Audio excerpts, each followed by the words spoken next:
प्यारे बच्चों नमस्कार। Very good morning. मैथ की क्लास में आपका बहुत बहुत स्वागत है।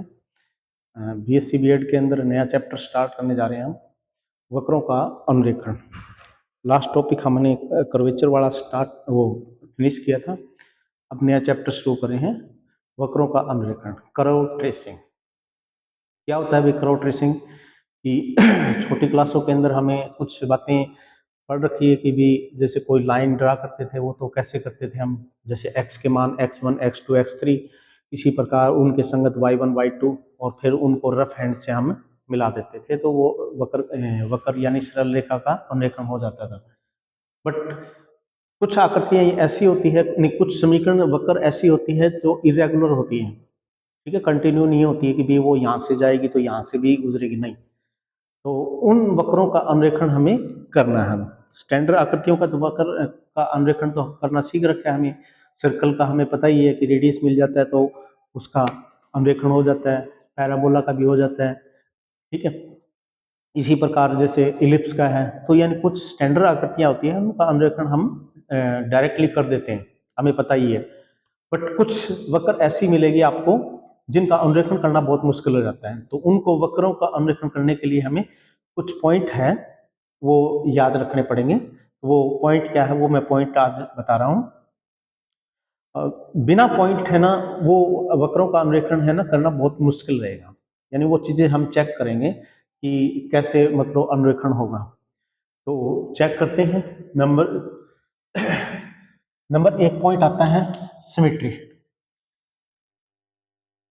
सिमेट्री जिसको बोलते हैं सममिति। सममिति ये क्या काम करेगा भाई? अब जैसे 1 मिनट के लिए मैं थोड़ा सा पहले से बता देता हूँ कि सममिति मतलब क्यों हम ऐसा चेक कर रहे हैं, सममिति पॉइंट क्या होता है। देखो भाई, हमें पता है कि कोई वक्र जैसे ड्रा करनी है यहाँ पर, ठीक है, कोई ड्रा होगी इस क्वाड्रेंट में। हो सकता है कि जैसे आकृति यहाँ पर बने वैसे ही यहाँ पर बन जाए, ठीक है। तो कहता है कि इसको ड्रा कर रहे हैं और साथ में ये भी साथ में ड्रा कर रहे हैं, यानी उन बिंदुओं को इनके साथ भी, इनको भी हम उठा रहे हैं, इनको भी अनुरेखण साथ में कर रहे हैं। अगर हमें ये पता लग जाए कि जो आकृति यहाँ पर बनेगी वही आकृति यहाँ पर बनेगी, तो सिर्फ हम इसके लिए डाटा जुटा लेंगे। इसके डाटा, इसको अनुरेखण करने के लिए हमें सिर्फ डाटा की कलेक्शन करनी है। जैसे ही इसमें अनुरेखण हो चुका होगा उसको देख के हमें इसमें बना देंगे, डायरेक्टली हमें बना देंगे। तो इससे समिति का थोड़ा सा फायदा ये हो जाता है। अब जैसे जो आकृति यहाँ पर बननी है, हमें ये पता लग जाए कि वही आकृति इधर भी बनेगी, तो फिर हमें पता है इसके लिए भी डाटा अलग से लेना पड़ेगा, तो इसके लिए भी डाटा और उनका अनुरेखण करना पड़ेगा। तो ऐसा काम ना करके हमें थोड़ा सा सरलता से हो जाता है कि भी यहाँ का डाटा हम इकट्ठा कर लेते हैं और उसको देख के ही जैसे आकृति बनेगी वैसे ही आकृति यहाँ पे बना देते हैं, ठीक है। तो वैसे भी ये भी हो सकता है कि जैसे आकृति यहाँ पर बढ़नी है वैसे, तो यानी ये चीजें सममिति बताएगी हमें। तो सममिति के अंदर 5-6 पॉइंट है, उनको हमें याद रखेंगे। अब ये कहता है कि एक्स एक्सिस के सममित है क्या, वाई एक्सिस के सममित है क्या, वाई इज इक्वल टू कोई रेखा है उसके सममित है क्या, y is equal to -x के सममित है क्या, या अपोजिट क्वाड्रेंट में सममित है क्या, जैसे यहाँ पर आकृति है वैसी आकृति यहाँ पर है, ठीक है। तो इस प्रकार की चीजें हमें चेक करेंगे और उनमें से कोई एक घटना घटेगी। तो नंबर एक एक्स एक्सिस के सममित, एक्स एक्सिस के सममित है कि, तो एक्स एक्सिस के सममित चेक करना है कि भी जैसे आकृति एक्स एक्सिस ऊपर बढ़ेगी वैसे ही नीचे बढ़ने वाली है क्या। तो उसके लिए क्या करना है, अगर एक्स की घात यानी एक्स एक्सिस के सममित देखना है तो वाई की घात, वाई की घात अगर सम है, ठीक है, सम है, तो y की घात सम है तो x एक्सिस के सममित होगा।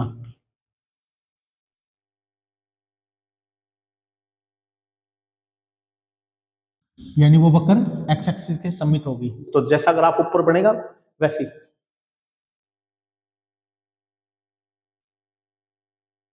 ठीक है, इसी प्रकार जैसे फिर इसे एग्जांपल देंगे, जैसे y square is equal to 4ax। तो यहाँ पर हमें पता है कि इसमें जितने भी y के पद है ना एक ही जगह है और उसकी घात भी क्या है, सम है, तो आता है ये y की घात सम है, तो यानी x एक्सिस के सममित होगा। यानी इसका जो भी ग्राफ हम खींचेंगे तो जैसा ग्राफ ऊपर बनेगा वाई एक्स एक्सिस से, वैसा ही नीचे बनेगा। ठीक है, ये एग्जांपल है। नंबर दो, नंबर दो में वाई एक्सिस के सममित है क्या? वाई एक्सिस के, तो वाई एक्सिस के लिए उसका उल्टा बोल दो, एक्स की घात अगर सम है तो वाई एक्सिस के सममित होगी, यानी वो वक्र वाई एक्सिस के सममित होगी। यानी जैसे वाई एक्सिस ये है, इसके इधर जो भी ग्राफ होगा वैसा ही ग्राफ इधर होगा। ठीक है, ये पहले ही पता लग जाता है। नंबर तीन, नंबर तीन, कोई रेखा और ले लेते हैं, y is equal to x, जैसे ये ले ली मैंने एक साधारण, y is equal to x के सममित, y is equal to x, तो यानी कहता है कि वक्र में, वक्र के यानी वक्र के समीकरण में x की जगह y रखने पर और y की जगह x रखने पर समीकरण अपरिवर्तित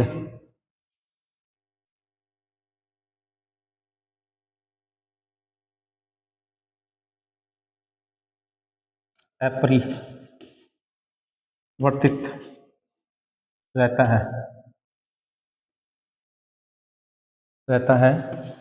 तो y is equal to x के सममित होगी।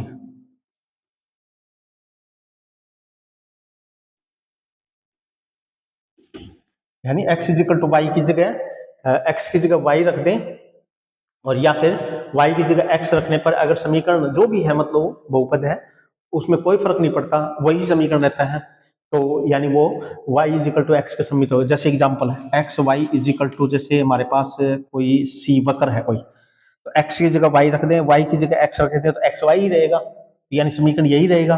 तो यानी ये चीजें क्या है, x Y is equal to x के सममित रहेगा, यानी इस रेखा के सममित रहेगा, यानी इसके ऊपर जो भी ग्राफ होगा वही नीचे ग्राफ होगा।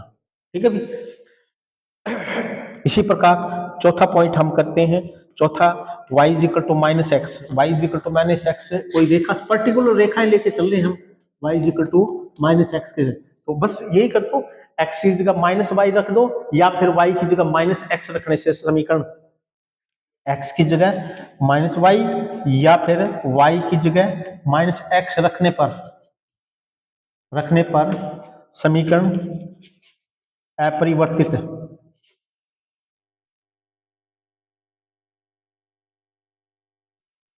अपरिवर्तित रहता है, तो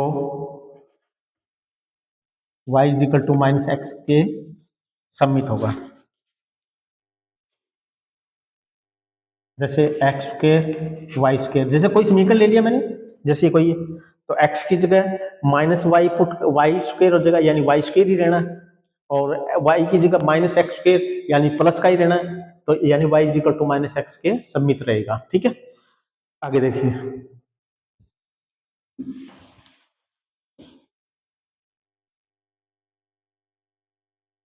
पांचवा, अपोजिट क्वाड्रेंट। ठीक है, अपोजिट क्वाड्रेंट यानी विपरीत चतुर्थांश में, यानी यहाँ पर जो आकृति है वही आकृति यहाँ पर, या फिर यहाँ पर जो आकृति वही यहाँ पर अगर मिल जाए तो अपोजिट होता है। तो उसके लिए क्या करते हैं, x की जगह माइनस एक्स रखने तथा y की जगह माइनस वाई रखने पर समीकरण अपरिवर्तित रहता है, तो अपोजिट क्वाड्रेंट में सम्मित होगा। ले, ठीक है, बस ये साधारण सा, और उसके बाद में बस ये पॉइंट थे, बस उसमें जैसे एक्स वाई, जैसे मैं इसका एग्जांपल लूं, example x Y is equal to C, एक्स की जगह माइनस एक्स रखो, वाई की जगह माइनस में वाई रखेंगे, तो माइनस माइनस में प्लस में X Y is equal to C रहेगा।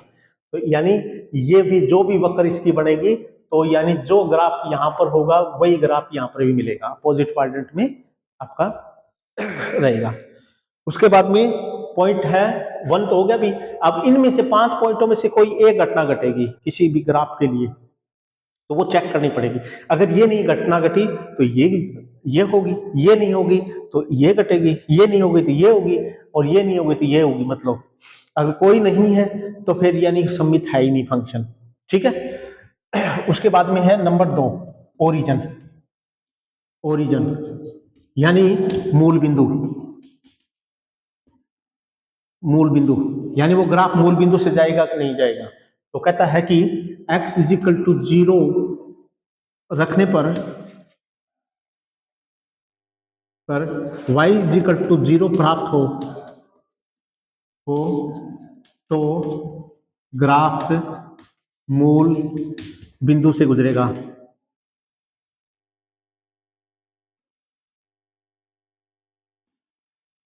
ठीक है, जैसे x प्लस में y और इजिकल टू 0, जैसे कोई भी ले लिया मैंने।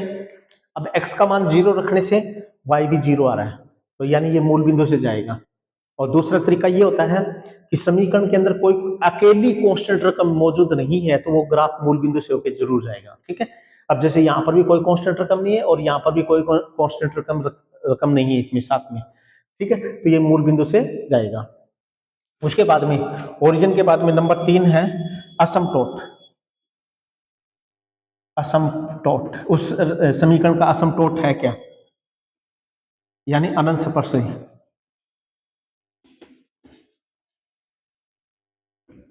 ठीक है, तो y इजिकल टू जैसे मतलब कोई भी आपके पास वक्रों का अनुरेखण इस तरह कोई समीकरण दे रखा होगा, तो उसमें y एक साइड में रख लेंगे और x वाले पदों को इधर ले जाएंगे। तो वो जैसे मान ले एफ एक्स बटे में जी एक्स की फॉर्म का आ गया। तो कहता है कि हमें पता है कि इसका असमटोट क्या होगा, इसका यानी इसको लिखने का जो तरीका मैंने ये कर दिया। मान ले अगर ये जी एक्स नीचे वाला 0 आ जाएगा तो ये बहुपद क्या हो जाएगा, इन्फिनिटी बन जाएगा। और y इन्फिनिटी तो यानी यही तो हमारे पास असमटोट होता है। तो यानी यही चीज यानी जी एक्स इज इक्वल टू 0 ही असमटोट होगा, यानी वो रेखा का समीकरण आ जाएगा, जो सरल रेखा जो असमटोट की होती है वो आ जाएगी। ठीक है, इस यानी इन्फिनिटी कब बनना y, तो वही असमटोट होता है। ठीक है भी। नंबर 4 टेंजेंट,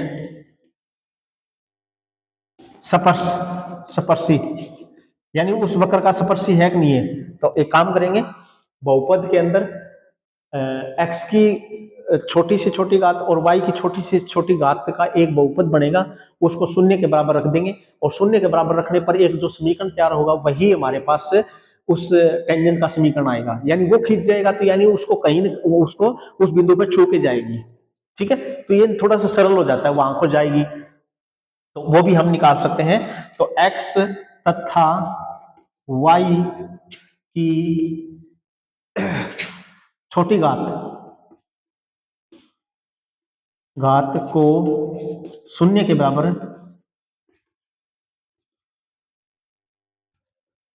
रखकर प्राप्त करेंगे।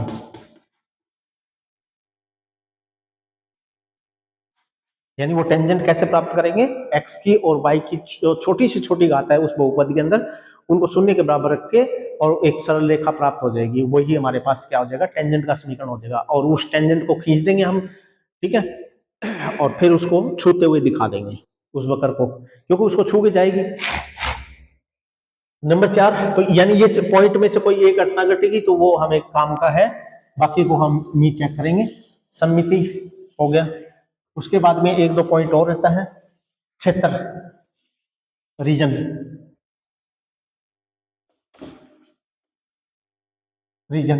क्षेत्र यानी हमें पता है कि ग्राफ यूं तो चलता जाएगा ब्रह्मांड के अंदर, तो यानी कोई ना कोई तो उसकी लिमिटेशन होगी कि भी इससे आगे नहीं जाएगा, इससे आगे नहीं जाएगा, इससे ऊपर नहीं जाएगा, इससे, तो वो क्षेत्र निर्धारित करता है। ठीक है, जैसे हमारे पास ये है, तो हमें पता लग जाए कि ग्राफ इससे इधर नहीं जाता, तो इससे इधर नहीं जाता मान लेते हैं, और इससे ऊपर नहीं जाता, इससे इसी के अंदर ही बनता है। तो यानी ये जो लाइनें खींची है, ये लिमिटेशन लाइनें हो जाएगी, और ये हमें पता करनी है कहाँ कहाँ पर है। तो हमें पता है कि इससे बाहर हमें पता है कि y का मान फिर क्या आ जाएगा, इमेजिनरी काल्पनिक आ जाएगा। इससे बाहर x का मान, जैसे इससे बाहर x का मान पुट करते हैं तो y का मान क्या है, काल्पनिक आ जाए, तो यानी इससे इधर ग्राफ नहीं है, इससे भी इधर ग्राफ नहीं है। इसी प्रकार y का x का मान यानी y का मान इससे नीचे वाले पे अगर x का मान क्या आ जाए, काल्पनिक आ जाए, तो यानी इधर ग्राफ नहीं है। इसी प्रकार इसको चेक कर देंगे, ठीक है। तो ये क्षेत्र हमें निर्धारित हो जाएगा, तो इससे आगे पीछे नहीं है। नंबर 6 जैसे असमतोल पॉइंट ऑफ इंटरसेक्शन,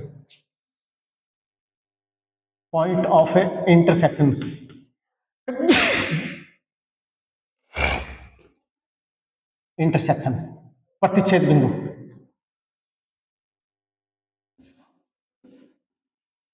प्रतिच्छेदन बिंदु है कि नहीं है। प्रतिच्छेदन का मतलब एक्स एक्सिस और वाई एक्सिस को काट के जा रही है कहीं ना कहीं।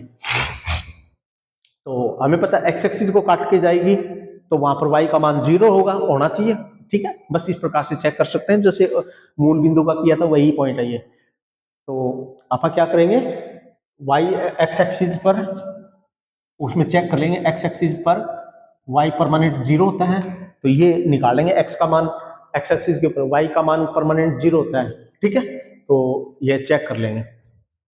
इसी प्रकार वाई एक्सिस को काट रहा है तो वहां पर परमानेंट एक्स का मान 0 निकाल दो, तो इस प्रकार से आप चेक कर लेंगे। उसके बाद में नंबर 7 पॉइंट, इंक्रीजिंग और डिक्रीजिंग,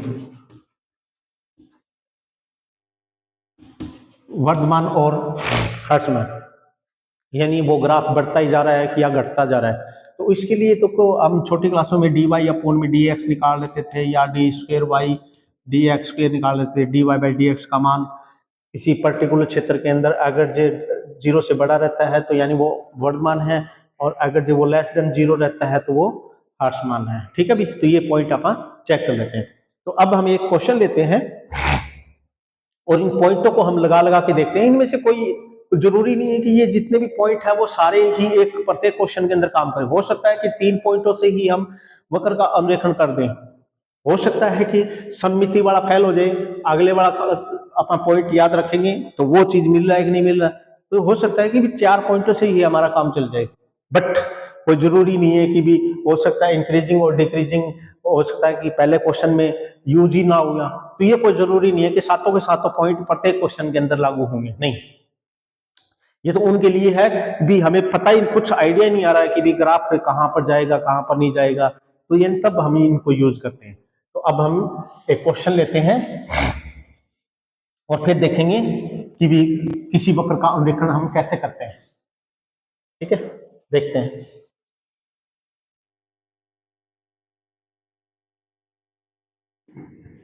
अब हमारे पास क्वेश्चन है, ट्रेस द फॉलोइंग करो। पहला क्वेश्चन है एक्स वाई स्क्वेयर और 4a स्क्वेयर 2a माइनस में x, तो ये हमारे पास क्वेश्चन है, इसको ट्रेस करना है। तो अपना पॉइंट याद रखेंगे, समिति चेक करते हैं सबसे पहले सॉल्यूशन में। नंबर 1 सिमेट्री, सममिति चेक करते हैं कि नहीं है। तो या तो x की घात सम मिलेगी या y की घात सम मिलेगी, और हो सकता है दोनों की घात सम हो, दोनों यानी जहां पर भी x y पड़े हो वहां पर दोनों ही घातें क्या हो, सम हो, तो वो यानी सभी क्वाड्रेंटों के मतलब सभी क्वाड्रेंटों में सममित रहेगा, ठीक है भी। तो आपने पहले क्वाड्रेंट के अंदर ही उसका ग्राफ खींचना है और उनको देख के ही सभी के अंदर उसको सममिति को दिखा देंगे, ठीक है। तो यहाँ पर देखेंगे कि समीकरण से y की घात सम है, अतः x एक्सिस के सममित होगा, यानी y की घात सम है तो x एक्सिस की सममित होगा,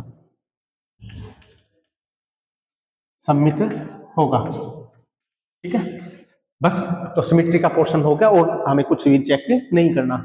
नंबर 2 ओरिजिन,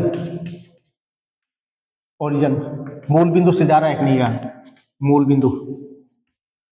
बिंदु से चेक करने के लिए तो यानी x का मान 0 रखो, y का 0 आ रहा है क्या, x का मान 0, x को एक काम करो, इस समीकरण को नीचे ले आओ, इसके नीचे ले आओ x को, और x का मान 0 नीचे पुट करेंगे तो देखिएगा कैसे, y square is equal to 4a² 2a minus में x बाई में x का मान 0 पुट कीजिए, ये 0 और ऊपर कितना होगा 8a की 3 आ जाएगा, ये तो 0 हो जाएगा, ठीक है।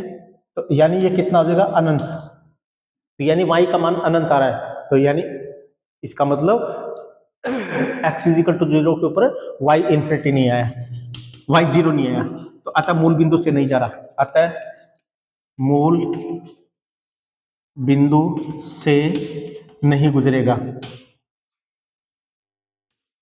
यानी वो वक्र है मूल बिंदु से नहीं गुजरेगी। उसके बाद में तीसरा, ये कोई जरूरी नहीं है कि भी पॉइंट 3 नंबर था तो 3 ही पहले लिखे ना, कोई जरूरी नहीं है, हो सकता है लास्ट वाला पॉइंट हम पहले लिख दें और सेकंड वाला पॉइंट हो उसका लास्ट में लिख दें, ये इससे कोई फर्क नहीं पड़ता ऑर्डर में, बट हम चेक कर लेंगे कि भी हमारा काम जिन पॉइंटों से काम चल रहा है तो बस उनको हम कलेक्ट कर रहे हैं। नंबर 3, असमतोट है कि नहीं है, असमतोट, असमतोट के लिए यानी अनंत स्पर्शी है कि नहीं है, तो यानी y square is equal to किसके बराबर है 4a और 2a माइनस में x बाई में x, y को लिए इधर ले आएंगे तो a ले, तो यानी y कब इन्फिनिटी बढ़ना है बस, तो यानी x का ऐसा क्या मान रखें कि y इन्फिनिटी बढ़े, तो वो x जो भी आपने पुट किया वही असमतोट होगा, ठीक है। तो इनके लिए सरल तरीका है असमतोट निकालने का, तो हमें पता है कि नीचे वाला ही परेशान करता है, इसकी वजह से इन्फिनिटी बनेगा भाई, तो x इज इक्वल टू 0 पर y इन्फिनिटी, अतः x इज इक्वल टू 0 असमतोट है, ठीक है भी, ये असमतोट है, यानी ये रेखा का ग्राफ खींच देंगे और उसको वक्र को इस सरल रेखा को छूते हुए दिखाने की कोशिश कर देंगे बस, ठीक है, अनंत पर, बस इतना काम रहेगा।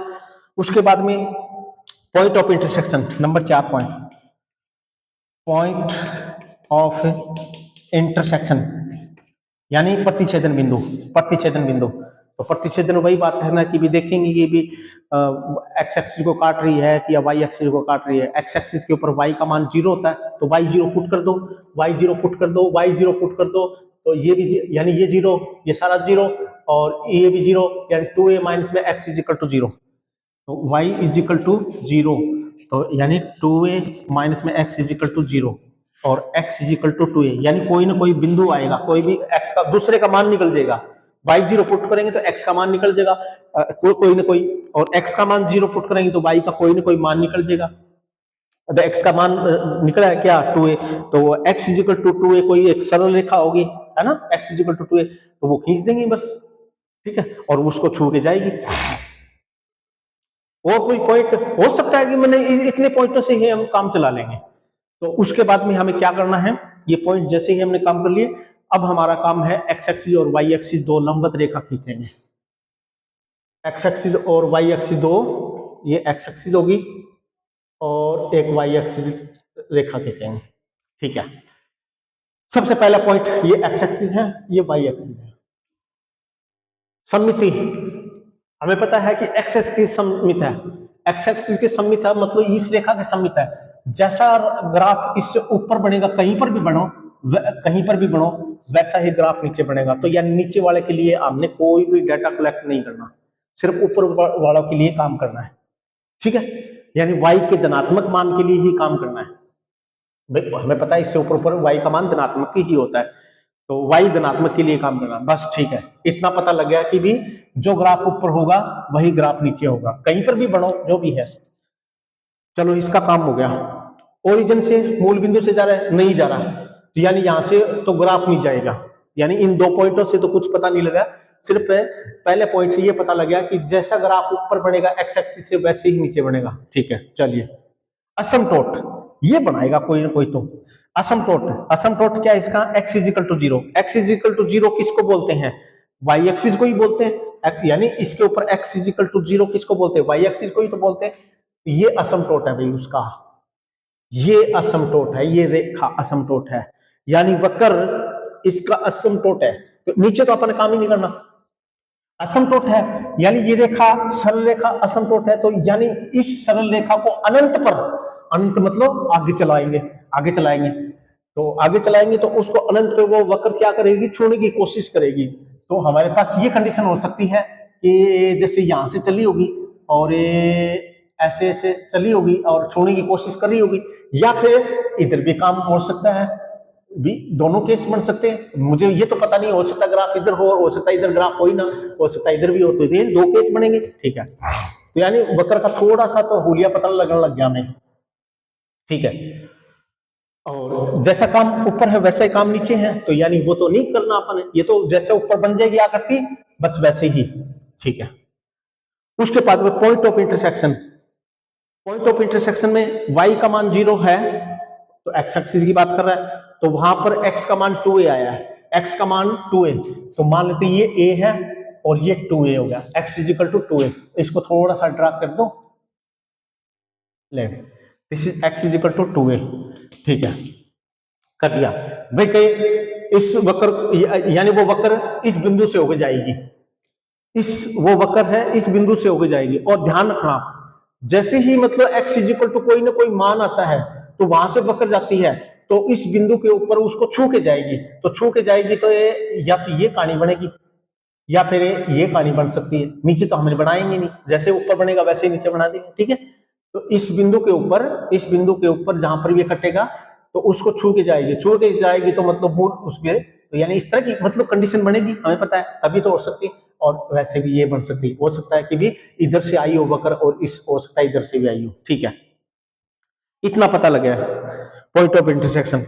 अब भाई बात ये है, करो की थोड़ी थोड़ी स्टार्टिंग हो चुकी है, बाकी इंफॉर्मेशन हम कहां से लेके आए, बाकी इंफॉर्मेशन। अब देखो थोड़ी सी बातें नकारनी हमें कि ग्राफ इधर है क्या नहीं है। अच्छा, ग्राफ इस क्षेत्र में है कि नहीं है, ग्राफ इस क्षेत्र में है कि नहीं है, बस ये 1 2 और ये 3 ही क्षेत्र बन गए, बस और तो कुछ है ही नहीं। इधर ग्राफ है कि नहीं है, यानी इस साइड में x का मान, अब वो रीजन बताएगा, रीजन पॉइंट नंबर 5वां, रीजन क्षेत्र, क्षेत्र तो ये बताएगा हमें थोड़ा सा आइडिया। भाई ये इन एक तो यहां पर भी हो सकता है ग्राफ, हो सकता है इसमें हो सकता है इधर हो, ठीक है, क्योंकि यहाँ पर स्टार्टिंग होगी, ये नहीं है तो इसको नकारेंगे, और इसमें है कि नहीं है कि, या इसमें है कि पता नहीं ग्राफ, थोड़ा सा ये तो क्लियर कर ले कि ग्राफ पे भी इधर से चल रहा है या फिर इधर चल रहा है या फिर इधर भी चलता जाएगा क्या। तो x इजिकल टू यहाँ पर कितना 2 है, 2a के बाद में कितना होगा 3a, यहाँ पर कितना x इजिकल टू 3a, तो 3a पुट कर दो उसमें, 3a पुट करो यहाँ पर x equal to 3a put करेंगे तो y अगर जो काल्पनिक बन जाए तो उधर ग्राफ नहीं है, तो x equal to 3a put करेंगे, 3a तो 2a में से 3a गया तो कितना बचेगा नेगेटिव, यानी ये नेगेटिव हो जाएगा, और ये 3a यानी 2a यानी 3a, तो इसका मतलब ये नेगेटिव बनेगा अंदर, और अंडर के अंदर नेगेटिव रकम आना है मतलब काल्पनिक, तो यानी y काल्पनिक, तो लिखेंगे x इजिकल टू 3a पर y काल्पनिक है, काल्पनिक, तो इसका मतलब इधर ग्राफ में नहीं है, यानी ये डिलीट कर देंगे फिर, यानी जो स्टार्टिंग की थी वो डिलीट हो गई, यानी वो क्षेत्र नहीं है। अब हमारे पास ये चेक कर लेते हैं ये है कि नहीं, x इजिकल टू मतलब कोई पॉइंट पुट करके एक ही पॉइंट पुट करके देख लेते हैं, यहाँ पर x equal to minus A, x equal to minus A पर y, हमें पता है कि x equal to minus A, ये प्लस का बन जाएगा और ये नेगेटिव बने तो फिर काल्पनिक, यानी y का मान क्योंकि नेगेटिव बन गया तो यानी y भी काल्पनिक, इमेजिनरी, ठीक है। तो अतः इधर भी ग्राफ नहीं है, तो इधर ग्राफ नहीं है तो ये जो हमने मान के चले थे ये भी हमारा पोर्शन नहीं है, यानी इसमें ग्राफ नहीं है इसमें भी नहीं है, तो ग्राफ इसमें रहेगा, ठीक है, और जो ग्राफ ऊपर बनेगा वही नीचे बनेगा। अब बात यह है, यहां से भी स्टार्टिंग हो चुकी है और यहां से भी स्टार्टिंग हो चुकी है, तो बस अब इसके अंदर पॉइंट यहाँ पर कहते हैं ए है, तो x इजिकल टू ए के ऊपर बीच में देख लेते हैं कोई बिंदु आ जाएगा, x इजिकल टू ए के ऊपर ए पुट कर देंगे, 2a में से a गया, a बचेगा 4a स्क्वायर और a नीचे है, a कैंसिल हो जाएगा, तो यानी कुछ ना कुछ y की परिमित सी वैल्यू आ जाएगी, ठीक है, निकाल के देख लेते हैं, y equal to x equal to a पर एक बिंदु ले लेते हैं, बस वहां से y का मान पता लग जाए कितना है, x इजिकल टू ए पर y का मान कितना है 4a और ये a फिर आ जाएगा और अंडर और ये भी a आ जाएगा, ठीक है, ये कैंसिल हो जाएगा, और ये कितना हो जाएगा 2 अंडर ए बन जाएगा y का मान। और a तो कोई ना कोई वैल्यू होती है, उसका अंडर निकालेंगे, 2 से मल्टीप्लाई कर देंगे। तो लेट्स सपोज वो कोई ना कोई वैल्यू होगी अंडर ए, गलत तो नहीं कर दिया मैंने, 2 में से ए गया तो ए एक्स का मान भी क्या पुट कर रहे हैं, ए पुट कर रहे हैं, तो एक एन किलो, हाँ ठीक है। तो यानी कोई ना कोई प्रीमिटिव वैल्यू आ जाएगी है, ठीक है। तो ए का अनरूट करेंगे तो यानी ए का अनरूट करेंगे तो छोटी सी वैल्यू, और उसको 2 से मल्टीप्लाई कर देंगे तो यानी इतनी की वैल्यू, बस थोड़ा आइडिया लगना है बस। तो यानी इतनी वैल्यू मिलेगी y की। तो ये बिंदु मिल गया, और यहाँ से भी स्टार्टिंग है, यहाँ से भी स्टार्टिंग है, तो बस थोड़ा रफली एंड हम कर सकते हैं, बस पता लग गया, ठीक है। अब इसको थोड़ा सा मॉडिफाई, पेंसिल से काम करना है, रफ हैंड से काम करना है। तो इसको आकृति को आप दोबारा बनाना चाहें तो बस इफ तो थोड़ा सा हमें इसको सही स्मूथली बना देंगे। तो जैसा ग्राफ ऊपर है वैसे नीचे, तो ये लेट, ठीक है। तो ये हमारा फाइनल ग्राफ हो जाएगा, ठीक है भी। तो इस प्रकार से ये हमने एक ही क्वेश्चन किया है, तो हम 1-2 क्वेश्चन हम नेक्स्ट वीडियो के अंदर करेंगे। इसको थोड़ा सा ध्यान से देखना पॉइंटों को, और अगली वीडियो के अंदर हम कुछ क्वेश्चन करेंगे, ठीक है भी। Thank you for watching video, best of